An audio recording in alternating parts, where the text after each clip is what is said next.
아버지를 잃은 7살의 눈엔 세상이 온통 시린 겨울이었다. 나는 왜 춥고 배고플까?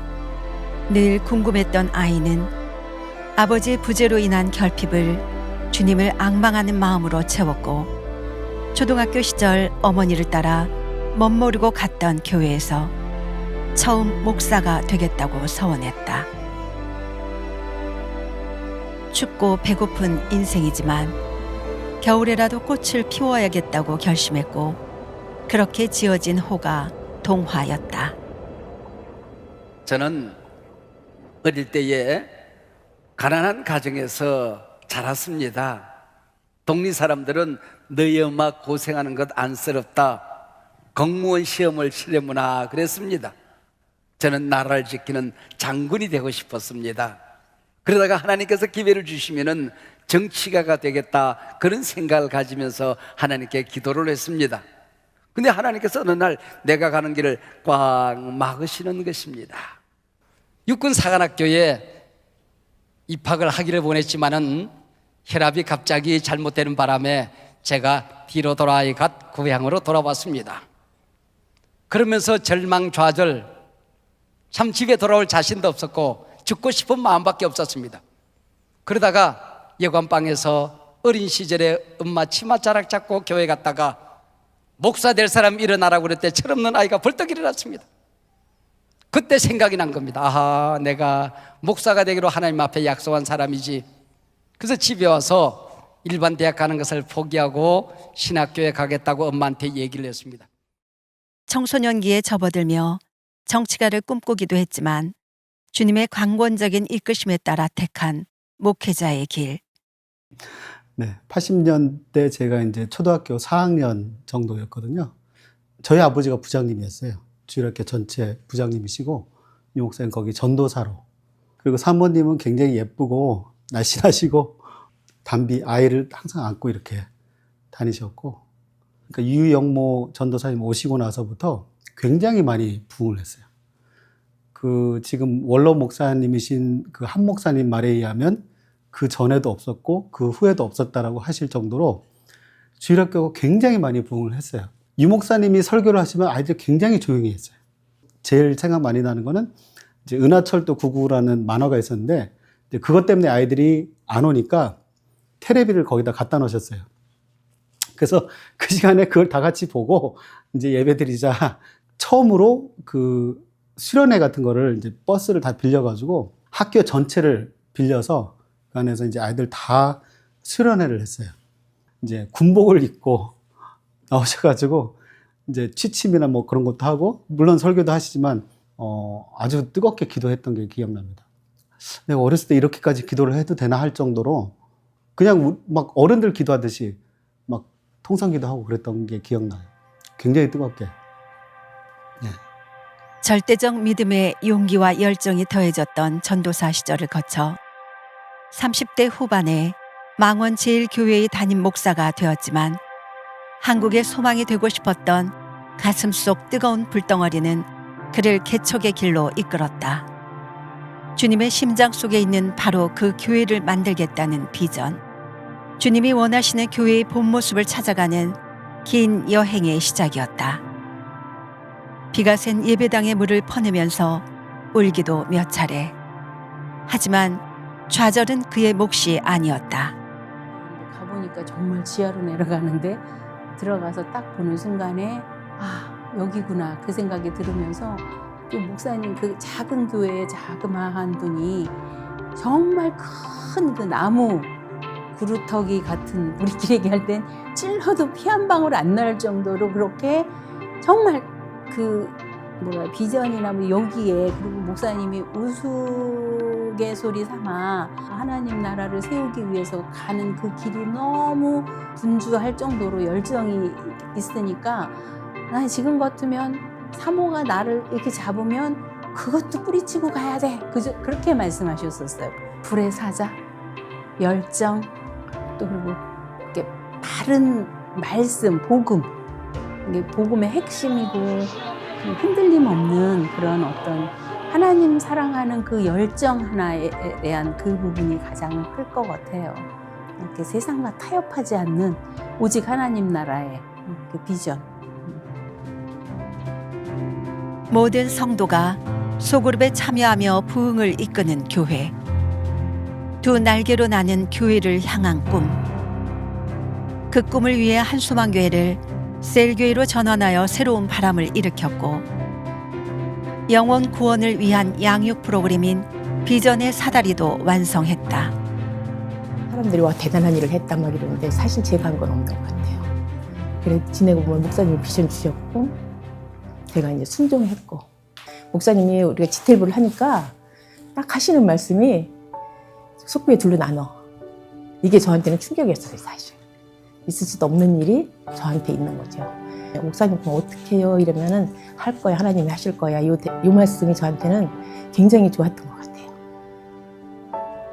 좋은 세월이었던 것 같아요. 하나님이 함께 하셨던.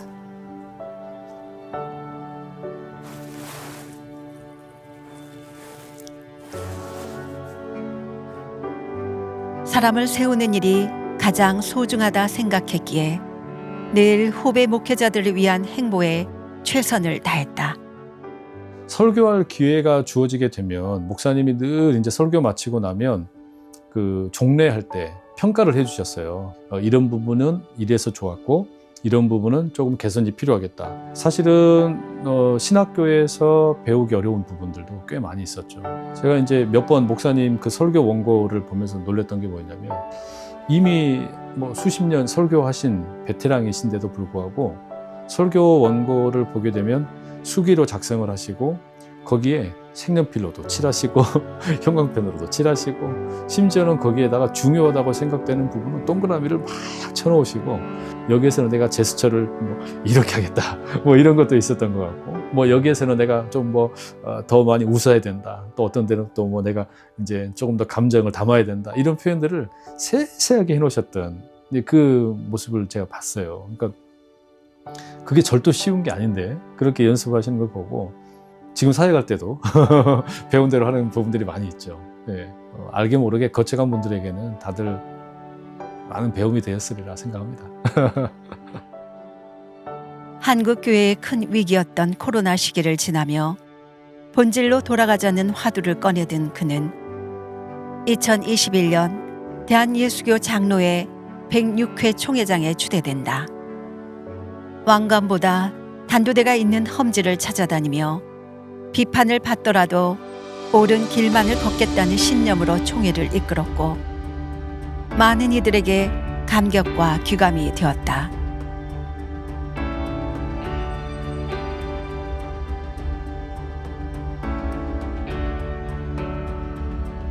주님의 심장 속에 있는 교회를 위한 마지막 과업, 승계. 세습이 아닌 청빙을 통한 후임 목사 선정. 또한 그 과정을 유튜브로 공개하여 보다 성경적이고 투명한 목회 승계를 위한 고민과 노력을 공유하고자 했고, 교계의 깊은 울림을 불러일으켰다.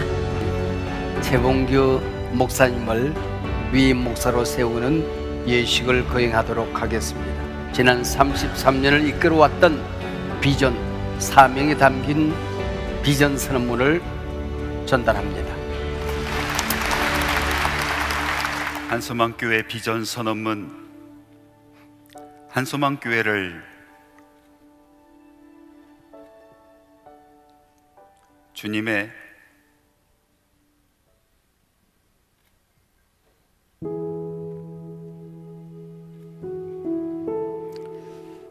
심장 속에 있는 목사님의 그 진심을 제가 잘 알고 있었고, 또 그것을 항상 눈여겨보고 있었고, 승계식 하고 있을 때 마지막으로 비전 선언문을 저에게 주셨을 때는 정말 일평생 가지고 있었던 너무나 소중한 비전 아닙니까? 그것을 저에게 넘겨주신다라는, 또 그 큰 비전을 또 제가 받는다라는 어떤 감격이 있었어요. 너무나 소중한 시간이었고요. 정말 목사님의 진심을 아는 그런 시간이었기도 합니다. 예.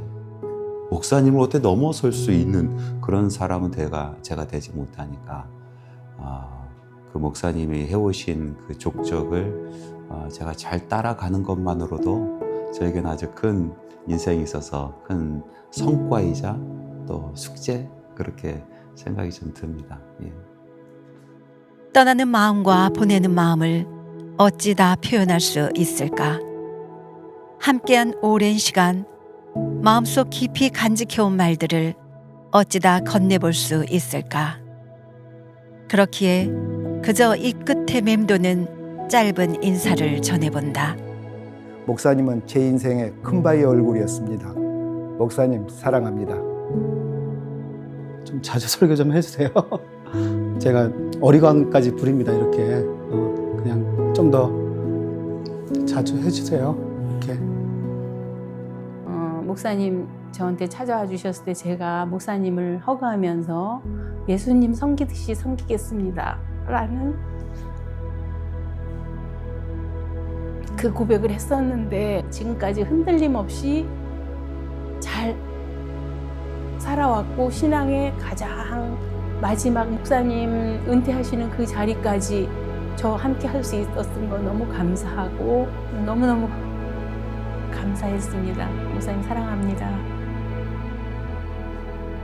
목사님이 계셔서 이만큼 하나님 사랑 안에서 살아갈 수 있었고요.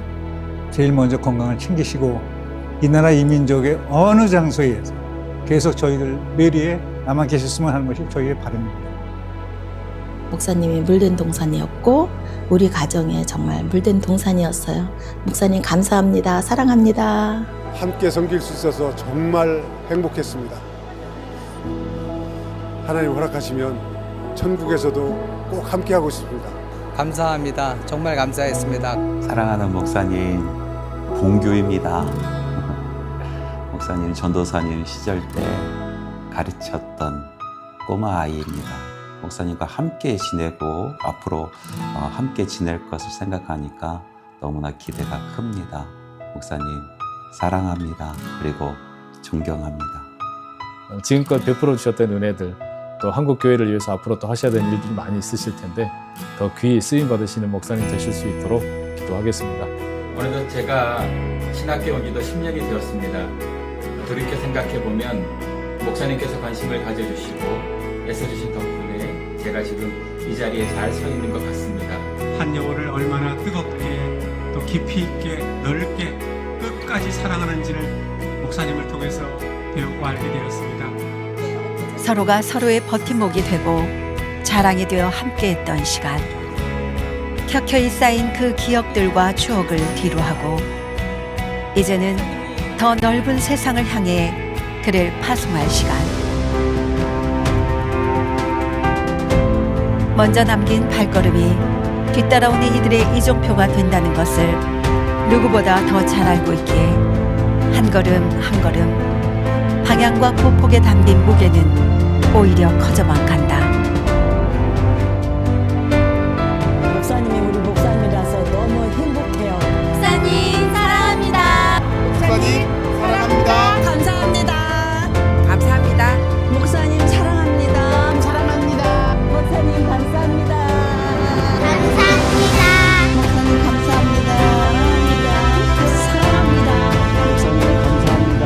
목사님 사랑합니다. 목사님 감사합니다.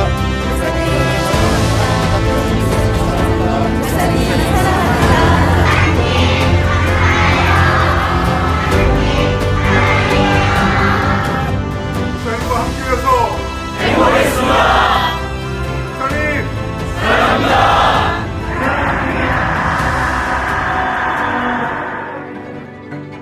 140여 년 전 이 낯선 땅에서 죽기까지 복음을 전한 사람들. 한국교회 복음의 씨앗이자 소중한 밑거름이 되어준 분들의 묘욕 앞에서 또 한 번 꿈을 꾸고 비전을 품고 꽃을 피운다. 새롭게 시작될 하나님의 역사, 그리고 다시 살아날 한국교회의 역사를 꿈꾸며 그의 발걸음은 열방을 향해, 미래를 향해, 주님이 주신 사명을 향해 멈추지 않을 것이다.